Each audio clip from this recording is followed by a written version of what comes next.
Hello, Teesside. I am Lady Unchained. My talk is going to be about the war on women and girls. That war on women and girls exists in our community, and it exists in the prison system. When I heard that Teesside was the worst place to be born a girl, or I just thought, well, where is safe for girls to grow up these days? Doesn't seem like we have many options. So I done a call out to women, and I said, please send me a voice note telling me a time you were scared, and was it reported? And you're about to hear some of those brave women's stories now. So if you want to close your eyes, it is a lot. I'm a white woman in my 50s. I'm 30 years old. And I am a black woman. I'm a white woman. I'm a black woman. And I live in the northeast of England in Teesside. And a time I felt scared when I was 18, walking alone after a night out to catch a bus home. It was the early hours of the morning and I'd assumed that I'd be okay as I was in the city centre. There was no one that night on the street, and so it was just me and him. And suddenly there he was in front of us. And I looked at it, he was holding something in his hand. It took me a moment to work out that he was exposing himself to us. And then he started shouting things of a sexual connotation to me and like saying what he was going to do to me. And I just sort of stood there, kind of heart thumping. I didn't understand. I was just scared. It was just me and him. Wherever I moved, he would follow. And I had a look in their eyes which panicked me even more. And kept stepping closer and closer behind me. I engaged in conversation to avoid worst case scenario until I got myself turned off licence. The queue was crowded, nobody noticed, nobody said anything, and I was too scared to say anything. I was terrified. Every step forward I took, he'd take one step closer and press this hard thing into my back. The sense of his power over us stayed with me. We're conditioned with lies. Too many sacrifice. How many more need to die? You don't value our lives. The men in the off licence intervened, and I was worried if they were then gonna, say that I owed them. That feeling of vulnerability stays with me, whether I'm walking my dog, whether I'm coming home from a friend's house or from a night out, and it just shouldn't be that way. And at the time, I kind of blamed myself for choosing to walk alone instead of just getting a taxi home. I just didn't really know what direction it was going to go in. That day, I was late for work, which meant that the heated oil that the individual threw in my face did not leave me with permanent scarring. He stumbles, pushing me to the bedroom. Uninvitedly, inside me, I'm terrified. I kept my head under the blanket so I wouldn't have to see him. My heart raced at the slightest sound. 19, raped by my ex-boyfriend's dad. 14, gangbangs by 6 teenage boys. It was reported to the police. They sat on the edge of the good sofa and sipped tea out of Mum's best cups and saucers. I thought they should stop drinking tea and go catch him. He was exposing himself to us. It was just me and him. He used to make comments on our school uniform. Repeatedly shouted "little girl" to me in a really creepy voice. He's my partner, this is normal, right? I had just turned 11. And to this day, nobody has been arrested or charged for attacking me in that way. How many more need to die? Most of the times when I was scared, it was by men. You don't value our lives. Yeah. You don't value a life. You don't value our lives. I want to ask you all to just give a round of applause to all those women that shared that story.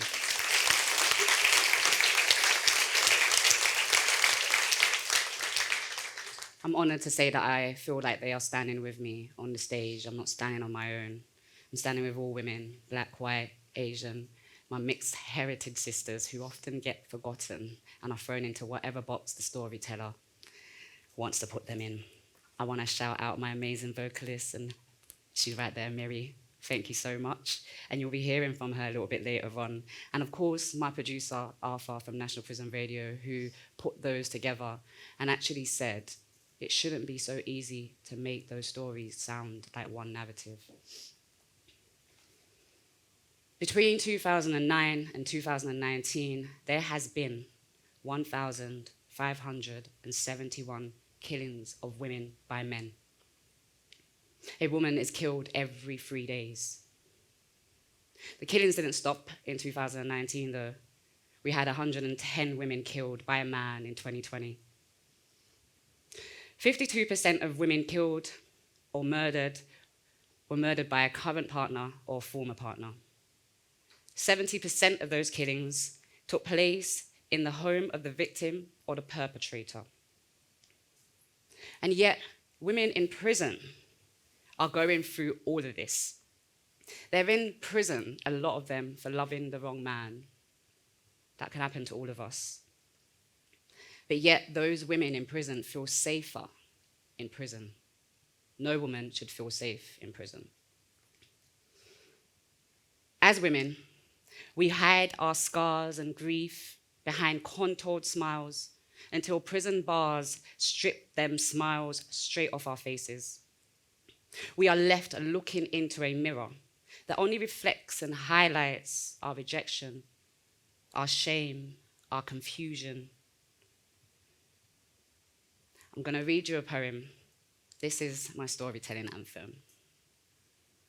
I'm still haunted by that night, by that year. Pinch me, say it ain't so, tell me it was all a dream. Damn, I wished it was all a dream. So now I write to help others like me. Come into the light, stop walking in the dark, there's so much more to see. Your past will only make you stronger. And if they talk, let them. If they hate, love them. See, some people live in prisons of their own minds. That's not your fault. You've got to live your own life. You've got so many lives to save. Yes, I said save. Not many make it to tell it. And here you stand, unchained from the pain. Take a deep breath. Inhale. Exhale. Now share your story. The number of women being killed will continue to grow. We need change now, not tomorrow, not years later. Change is way overdue. For those mothers that have lost their loved ones, I think they've been crying for that same change, and we need to make it happen sooner rather than later. You see, for decades, women have been fighting the war of protecting women. The right to vote, the right to work, the right to just be women. But those who fight too hard are imprisoned for fighting for our rights. For example, the suffragettes, sent to prison, and now we have statues to remind us of their pain and their suffering. Not because we have statues of these strong, amazing women does it mean that the fight is over. It shows, actually, that this fight is still going. So I want you to awaken the suffragette in you. Be unchained.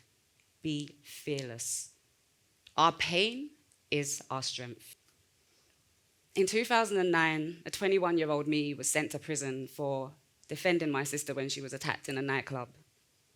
There, I learned to write poetry, those poems. The pen saved me. Before that, I had only seen prison on TV, the fights, the shower scenes.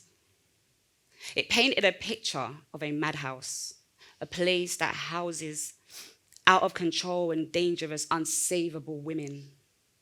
The women that look like me and that look like you.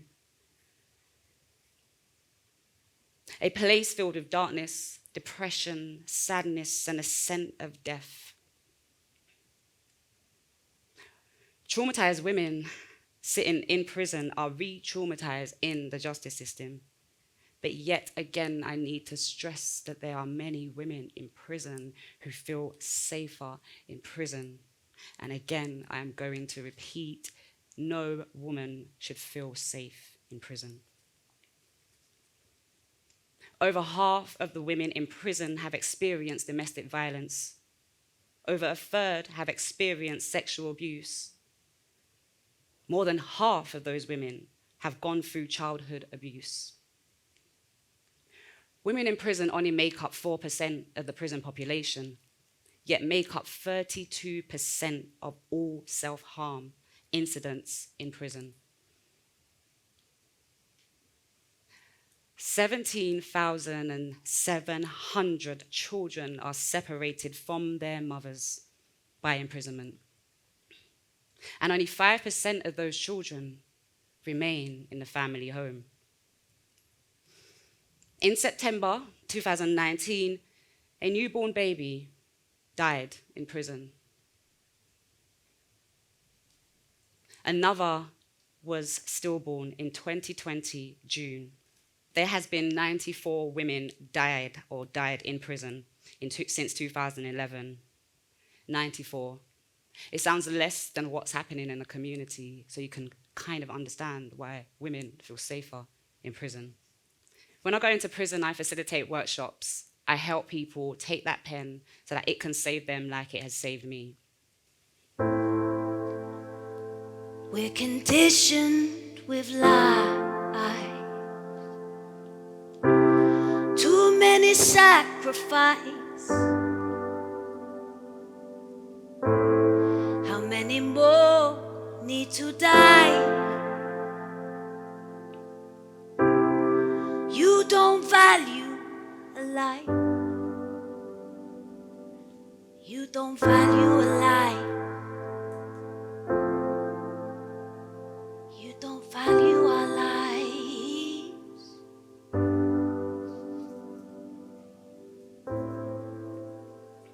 I don't know how to start this conversation. I'm a black woman, it might sound like a violation. For those whose bodies have never been violated by the same people who say they're there to protect them. Serve and protect who you really protecting. I need proof, where's the checklist? All I see is police taking snapshots of girls and women, snatching girls off the road and putting them into cars.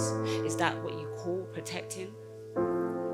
It's a man's world, which makes it a sad and unsafe place. A scary time to be born a girl. There's a war out there, and it's a war on women and girls.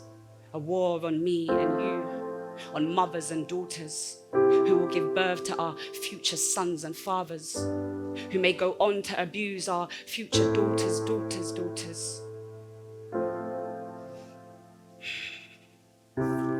Enough is enough. Action, not words. How many more decades will women go on to suffer from the roads and rules created by men, conditioned with lies that taught us to only fear strangers, and then call the police if we ever felt we was in danger? Dear officers, here's a little disclaimer. We've known for decades that you're the biggest gang walking the streets, and still you blame us? Badges don't give you the right to mistreat us, shame us, rape and abuse us. Then use your power to belittle us just to dismiss us. And don't get it twisted. I know not all of you are the same, but there's far too many of you whose only aim is to gain power just to cause pain. Only see women as objects. The proof is in the WhatsApp texts. They only think about sex. And don't get me started on race. Yes, all women matter. So why, when a black woman is murdered, the first thing we hear is it's suspicious? An Asian woman murdered, it must be religion. White woman's murdered, everyone's marching. I guess some lives are easier to be replaced. It seems to me that we've been putting all our trust in the wrong place. So this is to the officers that want to prove us wrong. It's time for action. Let's stop acting like we care and create real change. Relationships are built on trust, but trust is earned, not demanded or given just because you hold power. So I guess it's your decision. We're conditioned with lies. Too many sacrifice. How many more need to die?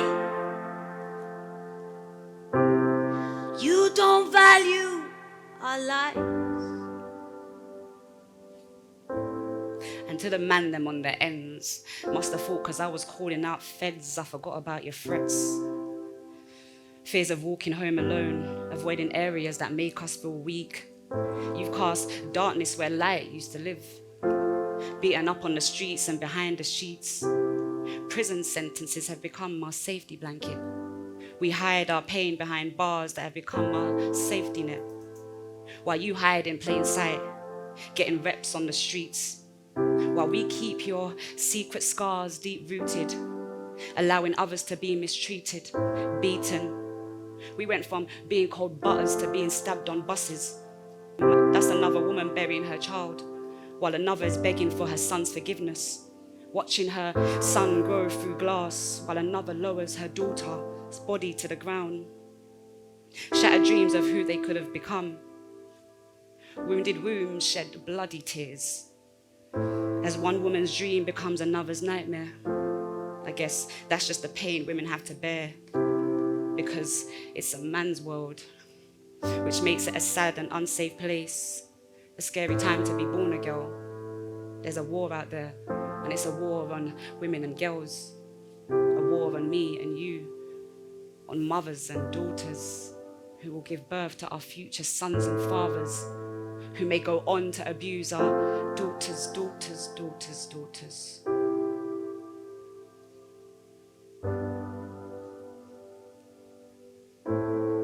We're conditioned with life eyes. Too many sacrifices. How many more need to die? You don't value our life.